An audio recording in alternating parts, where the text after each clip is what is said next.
எனது சமையலறைக்கு நல்வரவு.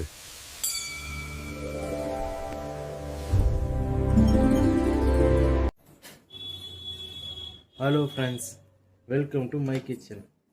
இன்றைக்கி நம்ம பார்க்க போகிறது கேரட், பீன்ஸ், பச்சை பட்டாணியெல்லாம் போட்டு காய் சாதம். நம்ம பசங்களுக்கு லஞ்ச் பாக்ஸுக்கு ஈஸியாக ஒரு 15 நிமிஷத்தில் எப்படி ரெடி பண்ணுறதுன்னு பார்க்கலாங்களா? வாங்க வீடியோக்குள்ளே போகலாம். வணக்கம், எங்கள் சேனலை மறக்காமல் சப்ஸ்கிரைப் பண்ணுங்க.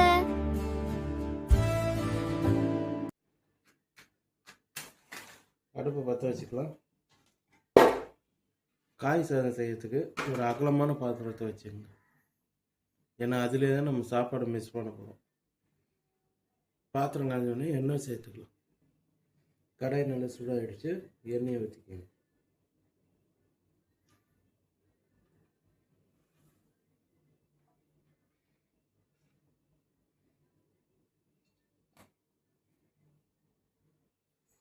எண்ணெய் நல்லா சூடாகிடுச்சு.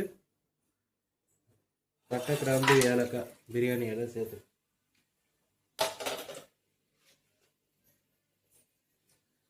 அது சேர்த்த உடனே வெங்காயம்,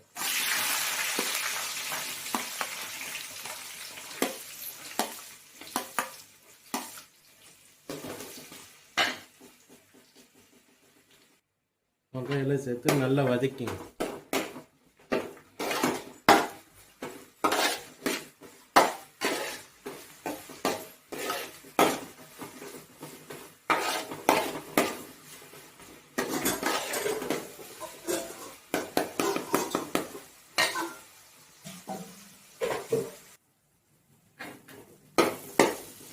பார்த்தீங்கன்னா இப்போ இந்த வெங்காயம் நல்லா வதங்கிடுச்சு. இது ரொம்ப கோல்டன் ப்ரௌன் ஆகணும்னு அவசியம் இல்லை. ஒரு 60% இந்தமாரி ஒரு கண்ணாடி பதம் வந்தால் போதும். வெங்காயம் வதங்கினோடனே இஞ்சி பூண்டு பேஸ்ட்,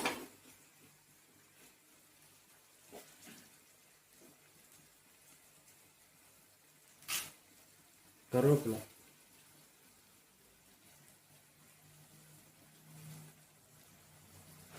சேர்த்து இஞ்சி பூண்டு பேஸ்ட்டு பச்சை வாசனை போகிற வரையும் வதக்கலாம்.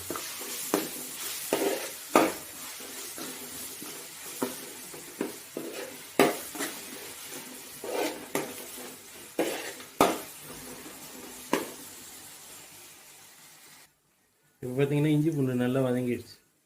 தக்காளி சேர்த்துக்கோங்க.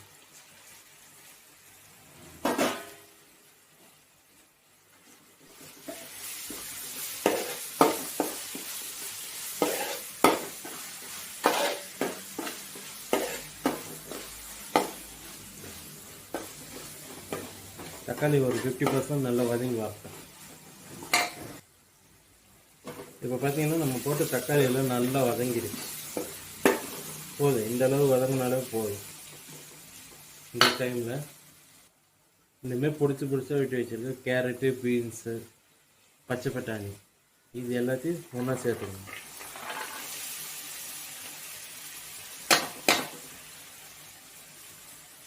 சேர்த்து நல்லா கலரி விட்டுருவோம்.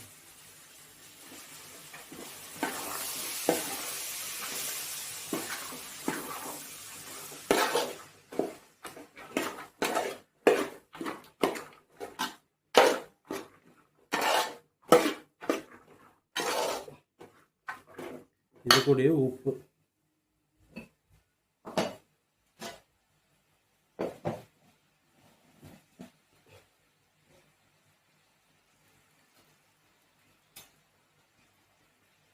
சேர்த்து நல்லா மிக்ஸ் பண்ணி விட்டுருங்க. ஒரு 5 நிமிஷம் காய் வதங்கட்டும். அதுக்கப்புறம் மிளகாத்தூள் சேர்த்துக்கணும்.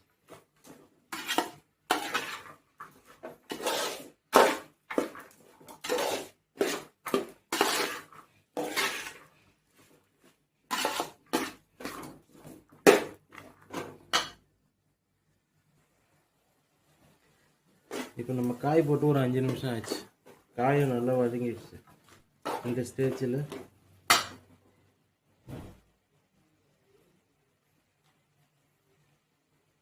ஒரு 1/2 ஸ்பூன் மஞ்சள்தூள்,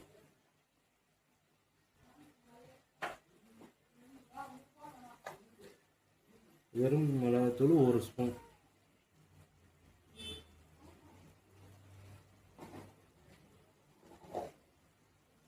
இந்த காய் வேகத்துக்கு தண்ணி.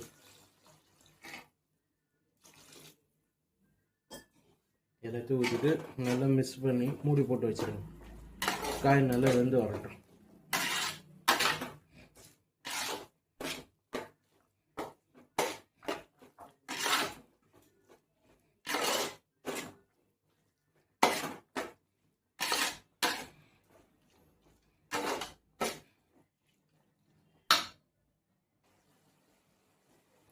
இப்போ பார்த்தீங்கன்னா நம்ம காயெல்லாம் நல்லா வெந்து போச்சு.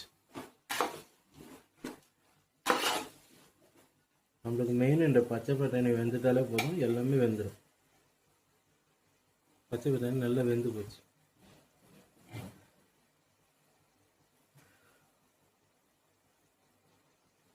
பச்சை பட்டாணி வெந்துச்சுனாலே எல்லா காயும் நல்லா வெந்துச்சுன்னு அர்த்தம். இந்த டயத்தில் ஸ்டவ் ஃபுல் ஸ்டிம் பண்ணிவிடுங்க. ஸ்டிம் பண்ணிவிட்டு வடித்து வச்சிருக்க சாப்பாடை கொஞ்சம் கொஞ்சமாக சேர்த்து மிக்ஸ் பண்ணிக்கோங்க.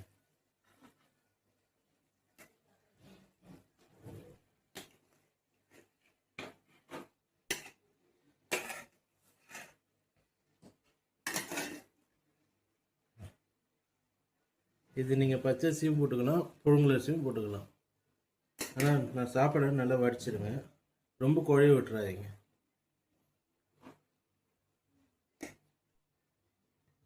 இந்த மாதிரி சாப்பாடு எல்லாத்தையும் முதல்ல மேலே போட்டுட்டு கொஞ்சமாக கொத்தமல்லி சேர்த்துங்க. கொத்தமல்லியை சேர்த்து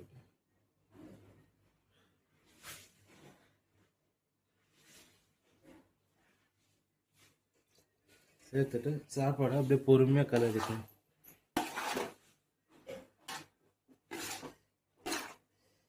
எல்லாமே ஈவனாக பரவுறமே நல்லா ஃபுல்லாக கலரி விட்டுருங்க. உங்களுக்கு உப்பு பத்தலைன்னா இந்த ஸ்டேஜில் சேர்த்துங்க.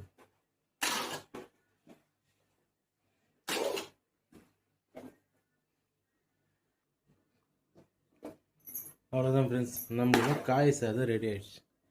இனிமேல் நல்லா ஃபுல்லாக மிக்ஸ் பண்ணிட்டீங்கன்னா அவ்வளோதான். இது ரொம்ப நாள்லாம் தாங்காது. மத்தியானம் நம்ம பசங்களுக்கு சாப்பாடுக்கு டிஃபன் கட்டி கொடுக்கறதுக்கு கரெக்டாக இருக்கும். ஈவினிங் வரையும் வச்சுருக்கீங்கன்னா நடுவில் ஒரு வாட்டி சூடு பண்ணிவிடுங்க. நம்ம பசங்களுக்கு டெய்லி லஞ்ச் பாக்ஸுக்கு ஏதாச்சும் ஒன்று வித்தியாசமாக பண்ணி கொடுக்கணும். இனிமேல் பண்ணி கொடுங்க, டிஃபன் பஸ் காலியாக வரும். ஓகே ஃப்ரெண்ட்ஸ், இது நீங்கள் வீட்டில் ட்ரை பண்ணி பார்த்துட்டு லைக் பண்ணுங்கள், கமெண்ட் பண்ணுங்கள், நம்ம சேனலை மறக்காமல் சப்ஸ்கிரைப் பண்ணிடுங்க. அப்போ தான் நம்மளோட வீடியோஸ் எல்லாத்தையும் உங்களுக்கு தொடர்ந்து வந்துக்கிட்டே இருக்கும். ஓகே ஃப்ரெண்ட்ஸ், நிறைய பேர் பார்க்குறீங்க, யாரும் சப்ஸ்கிரைபே பண்ண மாட்டேங்க. சப்ஸ்கிரைப் பண்ணிடுங்க ஃப்ரெண்ட்ஸ் நம்ம சேனலை. தேங்க்யூ. அடுத்த வீடியோவில் பார்ப்போம். சின்ன சேனலுக்கு எதா இருந்தாலும் அது கொஞ்சம் ஆதரவு கொடுங்க. உங்க பொண்ணான கையை கொண்டு அந்த பெல்லில் தட்டிடுங்க.